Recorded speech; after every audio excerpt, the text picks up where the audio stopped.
Bien, l'exercice numéro 13, on définit sur l'ensemble R2 la relation R par XY R x', Y', si et seulement si valeur absolue de x' moins x est inférieure ou égale à Y' moins Y.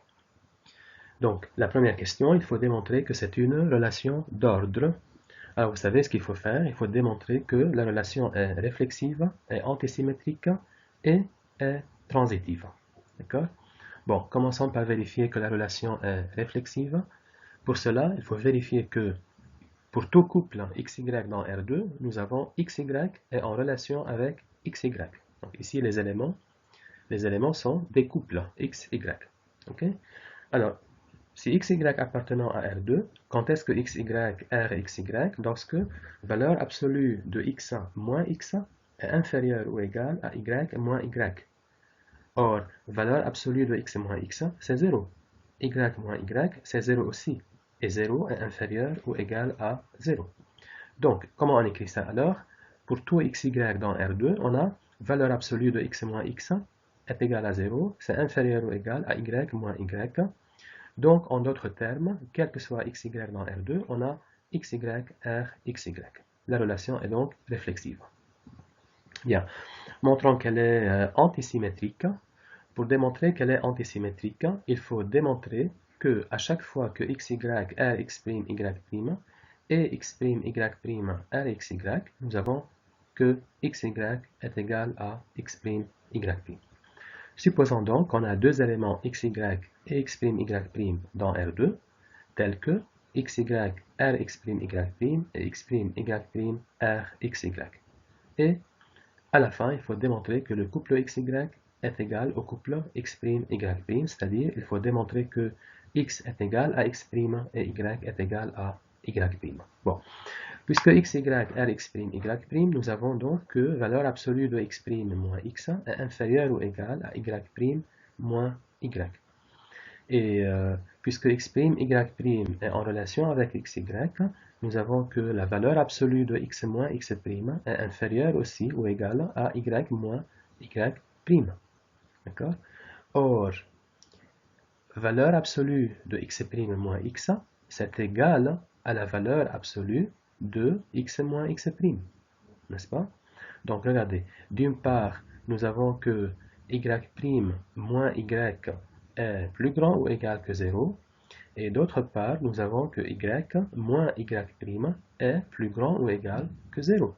Donc, si y' moins y est positif et y moins y' est aussi positif, cela veut dire qu'on a nécessairement que y' est égal à y. N'est-ce pas? Alors, si y' égale y, qu'est-ce qui se passe alors? Valeur absolue de x' moins x est inférieure ou égale à 0. N'est-ce pas? Or, la valeur absolue de x' moins x est toujours positive. Et comme c'est inférieur ou égal à 0, donc c'est égal à 0 et par suite x' égale x. Vous voyez donc, j'ai démontré que si on a xy, rx', y' et x', y', rxy, alors y est égal à y' et par suite x égale à x'. Et donc le couple xy est égal au couple x', y'. Donc là, ici, j'ai fait une autre méthode, mais bon, ça revient au même finalement. Hein, il faut arriver à la fin au couple xy égale au couple x', y'. D'accord? Bon, troisièmement, vérifions que la relation est transitive. Je prends trois éléments de R2, trois couples, xy, x', y' et x seconde, y seconde. Je suppose que xy r x', y' et x', y' r x seconde, y seconde. Ce qu'il faut démontrer, c'est que xy est en relation avec x seconde, y seconde. Bon, puisque xy r x', y', nous avons donc valeur absolue de x' moins x est inférieure ou égale à y' moins y. Et puisque x', y' est en relation avec x seconde, y seconde, nous avons que la valeur absolue de x seconde moins x' est inférieure ou égale à y seconde moins y'. Bon, moi, qu'est-ce que je veux démontrer? Je veux démontrer que xy r x seconde, y seconde. Donc, je veux que la valeur absolue de x seconde moins x soit inférieure ou égale à y seconde moins y. Or, La valeur absolue de x seconde moins x1, regardez, je peux ajouter x' et retrancher x'. Ça fait la valeur absolue de x seconde moins x' plus x' moins x. Maintenant, je vais appliquer l'inégalité triangulaire. La valeur absolue de a plus b, c'est inférieur ou égal à valeur absolue de a plus la valeur absolue de b. Or, la première valeur absolue est inférieure ou égale à y' moins y. La deuxième est inférieure ou égale à x seconde à y seconde moins y'. Donc, la valeur absolue de x seconde moins x, c'est inférieur ou égal à y seconde moins y. Et donc, nous avons xy, r, x seconde, y seconde. La relation R est réflexive, est antisymétrique et est transitive. Donc, c'est ce qu'on appelle une relation d'ordre. Ok? Alors, un petit rappel, les relations d'ordre sont divisées en deux catégories, les relations d'ordre total et les relations d'ordre partiel. Ordre total, ça veut dire à chaque fois que je prends deux éléments, ces deux éléments sont comparables. D'accord? L'un est en relation, au moins, il y a une relation de l'un vers l'autre, ou xry ou yrx. D'accord? Relation d'ordre partiel, c'est lorsque je peux trouver dans l'ensemble E deux éléments, au moins deux éléments qui ne sont pas comparables, c'est-à-dire deux éléments A et B dans E, tels que ni A est en relation avec B, ni B en relation avec A. Alors, la deuxième question B, il dit, est-ce que les éléments 1, 2 et 3, 2, pardon, 1, 2 et 2, 3, est-ce qu'ils sont comparables?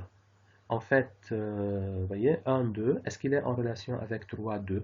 Est-ce que valeur absolue de 3 moins 1 est inférieure ou égale à 2 moins 2? Bien sûr que non. Donc 1, 2 n'est pas en relation avec 3, 2.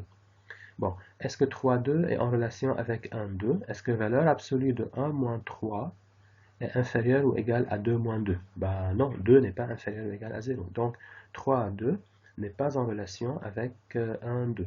Donc qu'est-ce qu'on dit alors? On dit que ces deux éléments ne sont pas comparables par la relation R.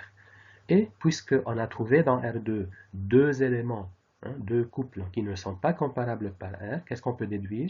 Question suivante, on peut déduire que l'ensemble ordonné R2, R, est un ensemble ordonné qui est partiellement ordonné, parce que j'ai trouvé au moins deux éléments qui ne sont pas comparables. Bien, nous arrivons à la partie D.